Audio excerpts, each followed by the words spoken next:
Bolsonaro perdendo o direito de se candidatar. Jovem Pan podendo perder o direito de se fazer ouvir. O povo perdendo o direito de votar e ouvir a voz de quem quer. O monopólio da informação fica a cargo de uma justiça aparelhada. A jurisprudência da censura pela democracia avança sobre o Brasil a passos galopantes.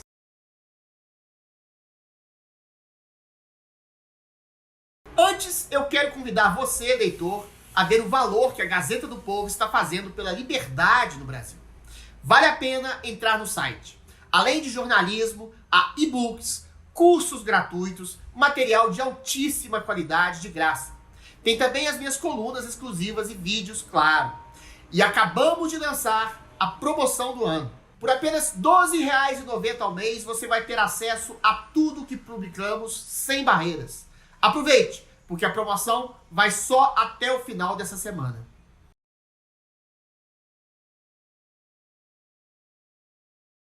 Batendo o martelo, Bolsonaro sai inelegível pelos próximos 8 anos, por meramente pedir para melhorar o sistema eleitoral, por fazer democraticamente uma crítica a um sistema já antes criticado por políticos, jornalistas, influenciadores e pelos próprios juízes do TSE, que chegaram a pedir por um voto auditável para além do voto eletrônico.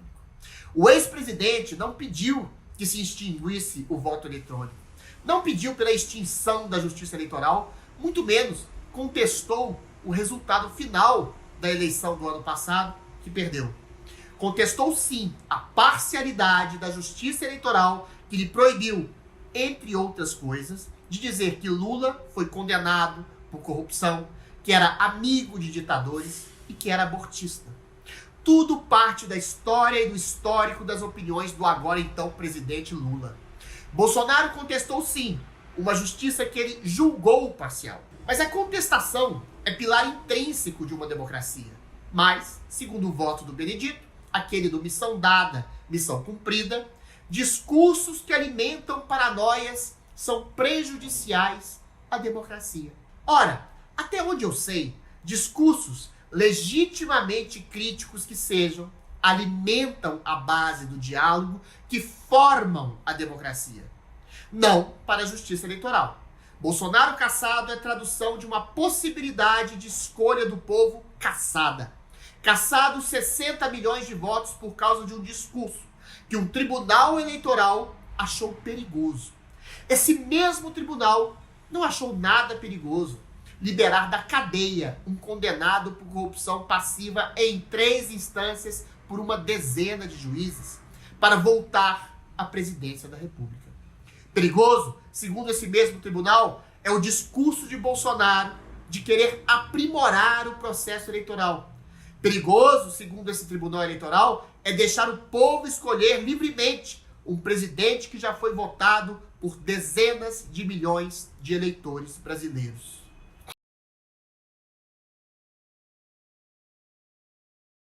Se o Tribunal de Justiça Eleitoral quer proibir o povo de votar num candidato, parte do Ministério Público Federal também quer proibir o povo de ouvir a mais plural emissora de comunicação do país, pelas mesmíssimas razões.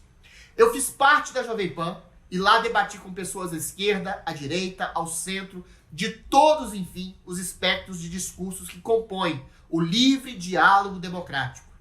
Dentro desse diálogo, eu e vários colegas tecemos críticas acerbas a como foi conduzido, sim, o processo eleitoral e a forma como a justiça censurou, tolheu e, ao fim, chegou a prender pessoas por acusações vagas, como desinformação e incitação à desordem.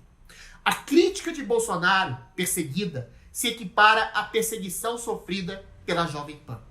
Nunca, nem mesmo durante a ditadura militar, uma emissora inteira de rádio e televisão foi extinta pela censura oficial.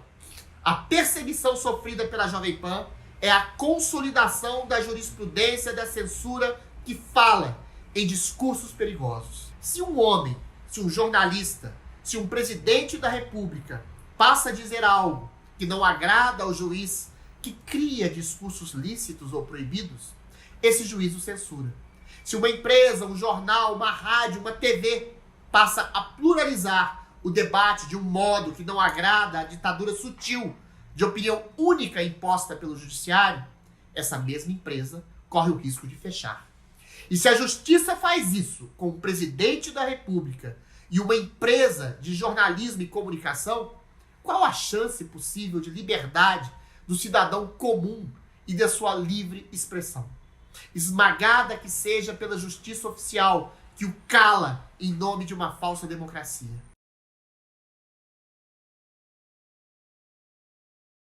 O que resta fazer? Dizer o óbvio. Há em curso a formação de uma ditadura subliminar de uma opinião única dentro do judiciário e de uma mídia aparelhadas por ativistas progressistas que querem emparedar toda a sombra de conservadores que vem pelo caminho. Mas esse óbvio, até agora, nem Bolsonaro nem a Jovem Pan ousaram dizer. Por receio ou estratégia, a Jovem Pan dispensou seus maiores comentaristas que viveram na pele a perseguição. Censura, bloqueio de contas bancárias, exílio, inquérito, processo, ameaça de prisão. A Jovem Pan diz que não se deixará calar, mas infelizmente deixou várias de suas vozes que construíram a emissora no meio do caminho. O que se pede à emissora Jovem Pan é que volte a ter a voz e a coragem jornalística que construíram essa emissora plural e livre, dizendo: há uma ditadura no país. Assim como o que se pede a Bolsonaro é o mesmo.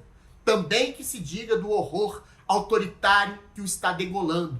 E com ele, cortando a língua, as mãos e os ouvidos de dezenas de milhões de brasileiros, entre jornalistas, políticos, cidadãos, que estão perdendo a sua voz nesse festival de justiçamento e perseguição travestidos de justiça.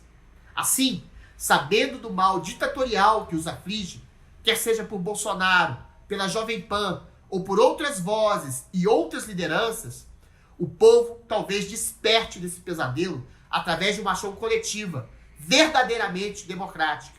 Não se negocia com o carrasco que está prestes a lhe cortar a cabeça. Pode-se tombar, mas tombar com dignidade, para poder ressuscitar para sempre como vencedor eterno, moral, transcendente. O próprio Cristo nos ensinou assim.